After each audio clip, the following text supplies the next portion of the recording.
नमस्कार दोस्तों। स्वागत है आप सभी का मेरी कहानियों में। मैं हूं शिखा और एक बार फिर से आपके लिए लेकर आई हूं एक नई कहानी और उम्मीद करती हूं कि बाकी कहानियों की तरह ये कहानी भी आपको बेहद पसंद आएगी। पसंद आए तो चैनल को सब्सक्राइब करना मत भूलिएगा। इसके अलावा आप मुझे इंस्टाग्राम पर भी फॉलो कर सकते हैं। मेरी इंस्टाग्राम आईडी डिस्क्रिप्शन बॉक्स में दी गई है। तो चलिए अपनी आज की कहानी शुरू करते हैं।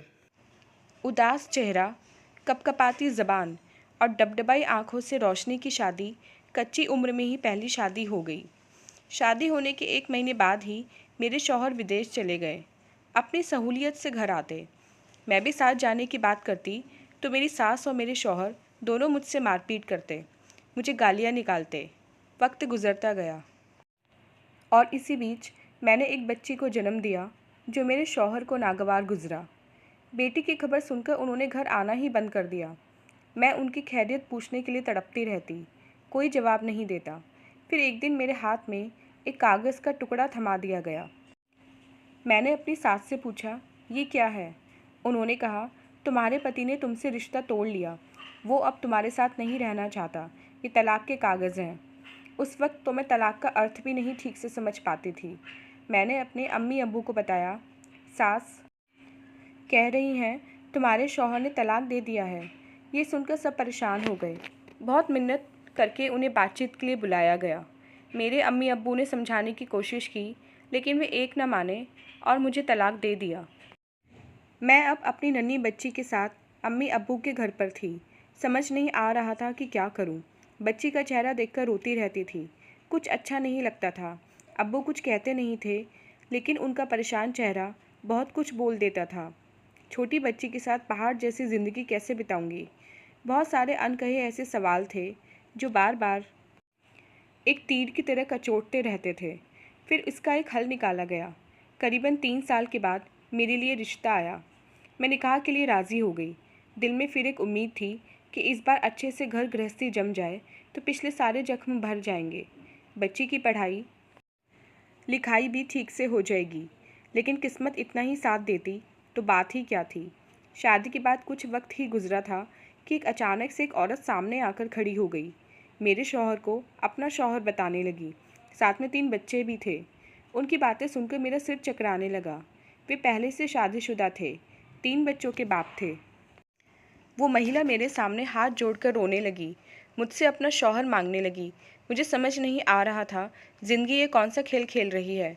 उस औरत ने फफकते हुए बताया किस तरह उसके शौहर ने धोखा देकर मुझसे शादी कर ली।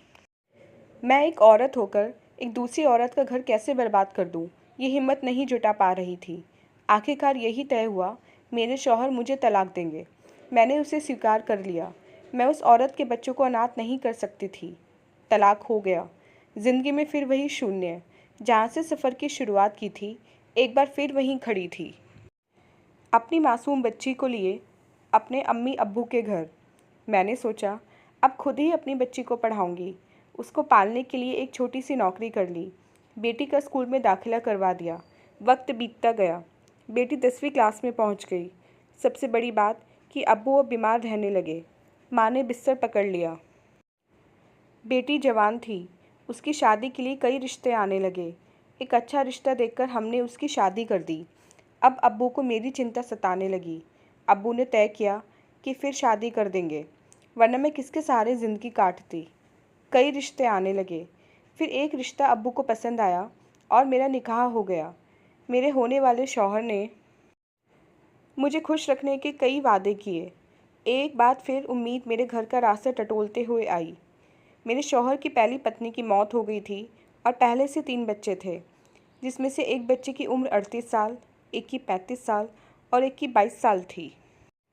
निकाह के बाद मेरे शौहर ने मेरी नौकरी भी छुड़वा दी। जैसे ही मैंने नौकरी छोड़ी, इन्होंने मुझे परेशान करना शुरू कर दिया। मुझे घर से पैसे लाने के लिए मजबूर करने लगे। 2 साल के बाद मेरे अब्बू की मौत हो गई और इधर मेरे शौहर ने बात बात पर मुझे मारना शुरू कर दिया। गालियाँ निकालना तो एक आम बात हो गई थी। मुझे घर में बंद कर देते थे। बाहर कहीं जाना होता तो मुझे ताले में बंद करके जाते थे। तरह तरह के जुल्म वे मुझ पर करने लगे। मैं भी सोचती थी कि अब तो अब्बू भी नहीं रहे, किसके कंधे पर जाकर सिर रखूं। मैं उनके सारे जुल्म सहती गई। फिर एक दिन मेरे शौहर ने मुझे मारा, मुझे घर से निकाल दिया। मैं रोती बिलखती अपनी अम्मी के पास पहुंची। मैंने कई बार अपने शौहर से बात करने की कोशिश की। उन्होंने कहा कि ठीक है, 5 लाख रुपए घर से ले आओ, फिर तुम्हें रख लेंगे। मैं इतने रुपए कहाँ से लाती। फिर एक बार बहुत मिन्नत करने के बाद मेरे घर पर आए और मुझे वहीं मारने लगे। मैं परेशान हो चुकी थी। मैंने पुलिस का सहारा लिया, लेकिन वहाँ भी इन्होंने पुलिस को पैसे खिलाकर मामले को ख़त्म करवा दिया। फिर मैं महिला थाने गई और वहाँ शौहर के खिलाफ़ शिकायत दर्ज करवा दी।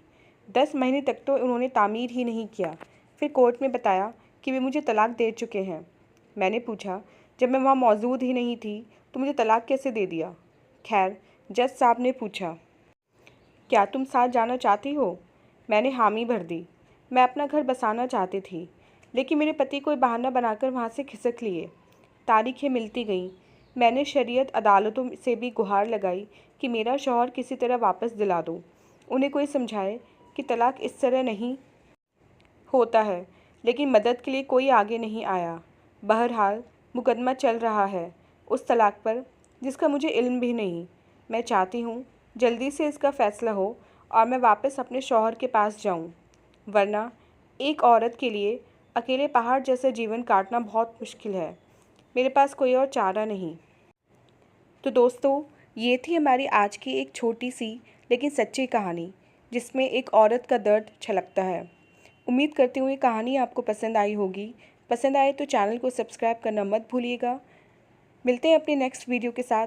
तब तक के लिए आज्ञा दीजिए। धन्यवाद।